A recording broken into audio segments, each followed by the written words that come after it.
ආයිබෝවන් කියලා පිළිගන්නවා අලුත් වගාව YouTube channel එකත් එක්ක එකතු වෙලා ඉන්න මගේ යාළුවෝ හැමදෙනාම. ඉතින් අද පොඩ්ඩක් අසනීපෙන් ඉන්න දවසක්. ඒ වුණාට වීඩියෝ එකක් ගේන්න ඕන නිසා මම ඔයාලට මේ පොඩි වීඩියෝ එකක් ගේන්නේ. මේ මං හිටවගත්තු කහ බීජ ටිකක් ඔයාලට පේනවා ඇති. මම මේක වෙනත් තැනක හිටව ගන්න තමයි හදන්නේ. ඉතින් ඔයාලට මම පෙන්නන්නම් ඒක මම කොහොමද කරගන්නේ කියලා. ඔයාලටත් ගෙදරට අවශ්‍ය කහ මේ විදිහට පෝච්චියක හිටවලා හදා ගන්න පුළුවන්. ඉතින් මම මේ විදිහට මේ මගේ එක පැලයක් ගලව ගන්න තමයි හදන්නේ. අපි පරිස්සමට එක පැලයක් ගලව ගමු.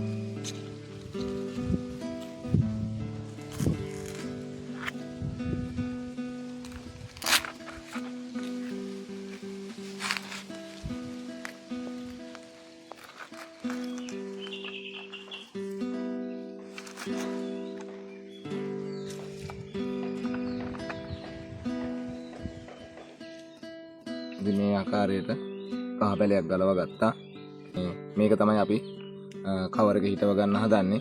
අපි බලමු කොහොමද මේක සාර්ථකව හිටව ගන්න කියලා. මම මෙන්න මේ වගේ කවරයක් අරන් තියෙනවා. ඒක ඔයාලා ගන්නකොට මේ වගේ සිදුරු කරලා ගන්න. ජලය බහැලා යන විදියට. නැත්තම් පැල තැම්බෙන නිසා මේක ජලය රැඳිලා. කහ හිටවලි ටිකක් විශාල කවරයක් ගන්න. පොඩි අල බහින්න ඕන නිසා ටිකක් ලොකු කවර් එකක් තමයි මේක හිටව ගන්නෙ. ඔයාලට පේනවා ඉතින් මම අරන් තියදී පස් මාධ්‍ය මේ මතු පිට පස් අරන් තියෙන්නේ. පේනවා ඇති මේ මම අරන් තියෙන මතු පිට පස්. ඒත් එක්කම මම අරන් තියෙනවා කොම්පෝස්ට් පොර පස් ටික. ඊට පස්සේ වලට පේනවා ඇති වැලි ටික. ඊට පස්සේ අරන් තියෙනවා ඔව්බත් ටික. මේ දැන් මේ ටික දාලා තමයි අපි මේ පැලේ හිටව ගන්න පස් මාධ්‍ය සකස් කරගන්නේ. ඉස්සෙල්ලාම අපි මේකට මතු පිට පස් ටික එකතු කරගන්නවා. ඊට පස්සේ අපි මේ ආකාරයට පස් ටිකක් එකතු කරලා ඊට පස්සේ මේකට අපි කොහොම මාධ්‍ය ටිකක් එකතු කරගන්නවා. මොකද මේ පස ටිකක් බුර්ලට තියෙන්න ඕනි. මොකද අල බහින්න. ඊට පස්සේ අපි මේකට එකතු කරන්නේ මතු පිට පසුයි කොම්පෝස්ට් පොරයි වැලි මිශ්‍ර කරපු පස්. ඒක නිසා අපි මේකට පස් ටික ඒ ආකාරයට සකස් කරගමු. වැලි ටිකක් සහ වැලි කොටස් එක, කොම්පෝස්ට් පොර කොටස් එක,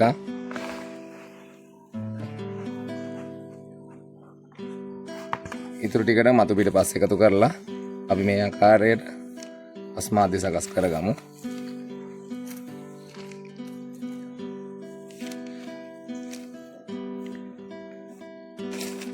ඊට පස්සේ කවලම් කරගත්තු පස් ටික තමයි අපි මේ ආකාරයට කවරයට එකතු කරගන්නේ.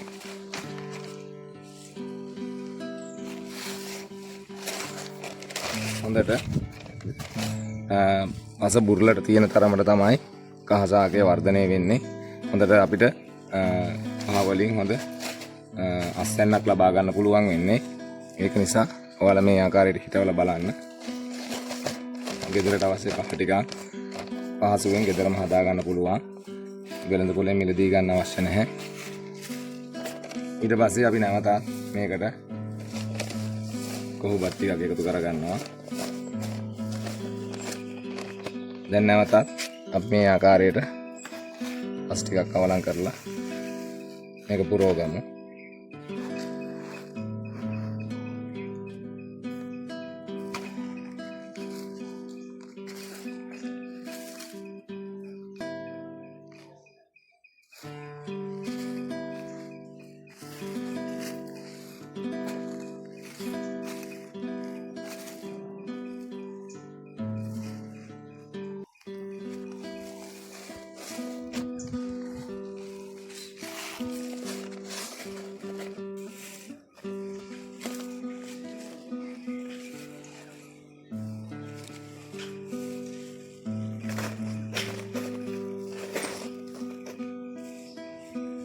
යාළුවනේ අපි ඔන්න ආකාරයට පස් මිශ්‍රණය පුරව ගත්තා.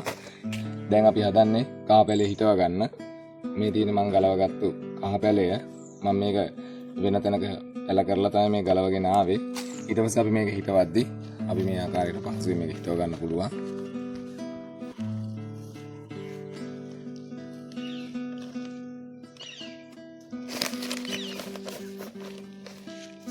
අපි මෙන්න මේ ආකාරයට කහ පැලේ හිටව ගත්තා. ඊට පස්සේ අපි මේක උඩින් නැවතත් තෙතමනේ රැඳෙන්න කොහොබත් ටික මේ ආකාරයට එකතු කරගමු. ඔයාලට පේනවා ඇති. ඊටමත් පහසුවෙන් විනාඩි කිහිපයකින් අපිට මේ වැඩේ කරගන්න පුළුවන්. ඔයාලා රැකියාවකට යනවා නම් රැකියාව කරලා ඇවිල්ලා හවසට මේ වගේ කබලයක් හිටවන්න. දන්නේම නැතුව ගෙදරට අවශ්‍ය පැල ටික ගෙදරම හදා ගන්න පුළුවන්. ඉතින් යාළුවනේ අපි මේකට දැන් ජල සම්පාදනය ලබා දීලා මේක ටික සාමාන්‍යයෙන් මද හිරු රැස්වෙන තැනක තියලා තියමු. මොකද පැලවලට අවුව අවශ්‍යයි. හැබැයි අපි පැලේ හිටවගත්තු ගමන් නිසා අපි මේක ටික සිසිලස තියෙන හේවන තියෙන ස්ථානයක හිටවල තියාගමු. දැන් මම පෙන්නන්නම් ඔයාට මේ කොහොමද ජල සම්පාදනය මේකට ලබා දෙන්නේ කියලා. ඊටමත් පහසුවෙන් අපි ඔන්න කහ පැලයක් හිටවගත්තා.